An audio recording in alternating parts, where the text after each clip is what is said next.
Hello, good morning, good afternoon, or indeed good evening, depending on when you are watching. I'm James Innes, the Jobs Guru, and today, next in the interview question series, I'll be looking at the question, if you were in my position, what questions would you be asking?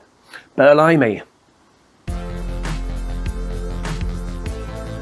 So, as well as heading up JamesInnes.group, I'm also the UK's best-selling careers author, and amongst my titles is the Interview, Question and Answer book.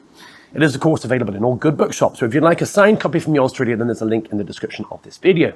Now, in this show at the moment, I'm taking questions from that book and looking at how to answer them. And at the moment, I'm taking those questions from the chapter entitled The Top 25 Tough Questions, Taking the Heat. Do please excuse the croaky voice, too much karaoke last night. Now, today's question. If you're in my position, what questions would you be asking?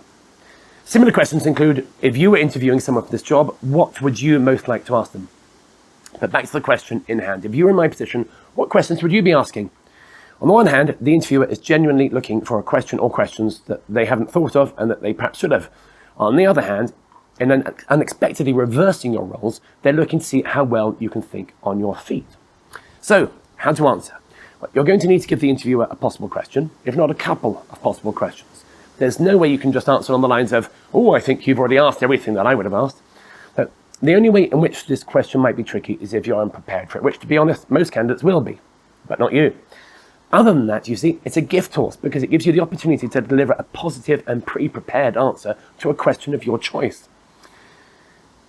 It's all too easy to interpret this question as what would be the toughest question I could ask you, and that is, of course, the last thing you should do. So basically, pre-select your maybe 7 favorite questions, or more precisely, your 7 favorite answers, and then it's unlikely the interviewer is going to have asked you all 7, leaving you, with at least 1 or 2 up your sleeve to roll out on this occasion.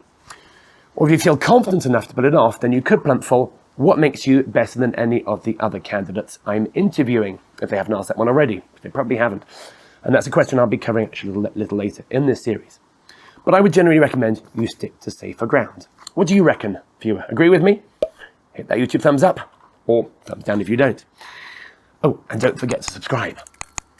Now, as usual, I have pulled out a little example from my book for you, if it doesn't get blown away by the gale we're having here today. Well, you've already asked many of the questions that I myself would be asking. I've obviously been to a few interviews in my time, and if I had to think of a question I would ask that you haven't already asked, I think I would say, well, what have you learned and have you developed professionally and personally over the last year, 5 years? That's just a random example of a question that you should be comfortable with. So, if you have any interview questions which you think I should be covering, put that paper down, stay in place, paper please, which you think I should be covering, do please let me know in the comments section below. And if I use your question, then I may even give away a free interview coaching session with me, if you like, the man who literally wrote the book on interviews. Or of course, you can just pop along and book a session at JamesInnes.group.